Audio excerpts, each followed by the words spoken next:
오늘 복음에서 우리는 이 영원한 생명을 얻으려는 한 구도자를 만나게 됩니다. 그에 대한 어떤 자세한 설명들은 복음에 나오지 않습니다. 중요한 건 그가 영원한 생명을 얻고 싶고 받고 싶다는 것밖에는 모릅니다. 그는 왜 영원한 생명을 받고 싶었을까요?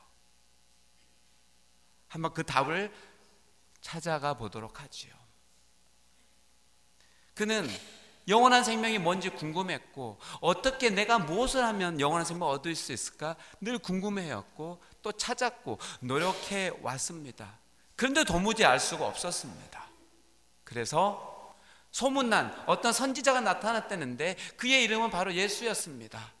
그 사람이 우리 마을을 지나간다는 소문을 듣게 됐고, 그래서 그 사람을 만나야 되겠다, 그분을 만나게 되면 답을 알 수 있겠다라고 생각해서 예수님께 다가와서 질문을 하게 되죠.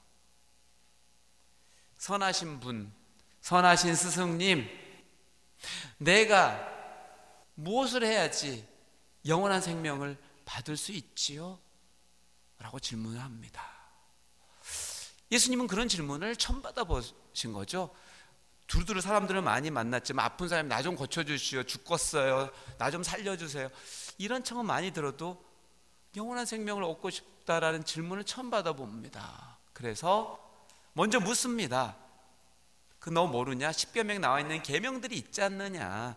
그걸 잘 지키면 그 영원한 생명을 얻을 수 있는 거 아니겠어? 라고 하니까 놀라운 대답이 나옵니다. 의기양양하게 그 사람은, 스승님, 저는 어려서부터 아기 때부터 철저하게 십계명이 나는 그 계명들을 잘 수행해 왔습니다라고 이야기를 합니다. 그때 예수님께서 깜짝 놀라시죠. 이런 사람이 다 있었다니. 그러면서 사랑스럽게 그를 바라보았다고 합니다. 만족하셨다는 증거죠. 야, 대단하구나. 그래서 이제 이 구도자는 끝났다고 생각했죠. 나는 그냥 영원한 생명을 얻을 수 있겠구나 라고 끝날 줄 알았는데, 예수님께서 그 사람에게 부족한 것이 하나 있다고 이야기하죠. 너가 가진 재산, 가진 것을 다 가져다가 이웃들에게 나눠 주어라. 그러면 너가 하늘나라의 보물을 쌓게 되는 것이다. 그러고 나서 나를 따라라는 이야기를 하십니다. 좋다 말았죠, 구도자는. 그래서 포기합니다. 실망하면서 예수님을 떠나갑니다. 왜죠? 재산이 많았기 때문에 그 재산을 포기할 수 없었다는 것이죠. 그렇다면 이 부자의 이야기가 이 복음서에 나오는 부자의 이야기로 끝나는 걸까요? 우리랑 아무 상관이 없는 걸까요? 우리랑도 상관이 있겠죠. 우리가 가진 재산이 얼마인지 모릅니다. 여러분 각자 다 다르죠. 어떤 사람은 얼마 있겠지만, 예수님께서 네가 정말 영원한 생명을 얻고 싶으면 너가 가진 재산을 탈탈 털어서 가난한 사람, 다른 사람에게 주고 나에게 오렴. 그럼 여러분 중에 몇 분이라도 네, 그렇게 하겠습니다, 나는 영원한 생명을 얻고 싶은데 뭔들 못하겠습니까? 그렇게 하겠습니다라고 할 수 있는 사람이 몇이나 되냐는 거죠. 1%도 안 될 거라고 보입니다. 여기 보니까 한 250명 정도 계시는데 1%면 2.5명, 3명 정도 되겠네요. 모릅니다. 제가 여러분 속까지 들어가 보지 못해서 알겠습니까만은 우리가 사는 모습을 보니까 그렇다는 이야기입니다. 이건 바로 부자의 이야기가 아니라 우리의 이야기일 수 있다는 것이죠. 우린 영원한 생명, 내가 가지고 있는 재물, 이 업적들 비교하게 되는 거잖아요. 어떤 것을 가져야 되나? 두 개를 동시에 가졌으면 좋겠는데 그럴 수가 없다는 이야기입니다. 이 내가 적금해 놓고 저축하는 이 돈이 내가 피땀 흘려서 모은 돈이고, 이 집도 내가 피땀 흘려서 내 노동의 대가로 얻은 것인데 이걸 어떻게 남들에게 줘? 말도 안 돼.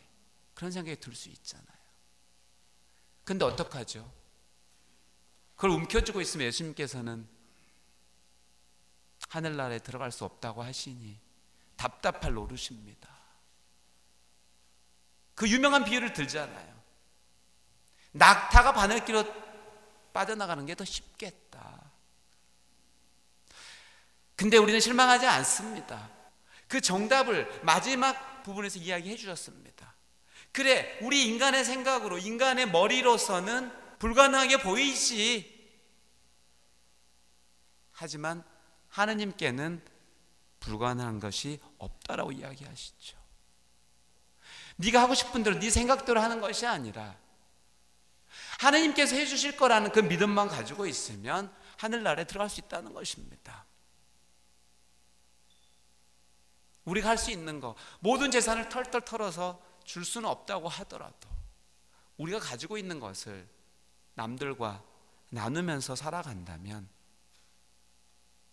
그걸 하느님께 봉헌하는 마음으로 한다면, 그래서 하느님께서 모든 일을 하실 거라고 고백한다면 우리는 이미 하늘나라에 들어가는 것이 아닐까 싶습니다. 또한 그토록 찾고 싶었던, 얻고 싶었고 받고 싶었던 영원한 생명을 받은 것이 아닐까 싶습니다. 영원한 생명을 받고 하늘나라에 들어가는 것은 이제 여러분의 선택에 달려 있습니다. 하늘나라에 들어가고 싶습니까? 아니면 들어가고 싶지 않습니까? 잠시 묵상하시겠습니다.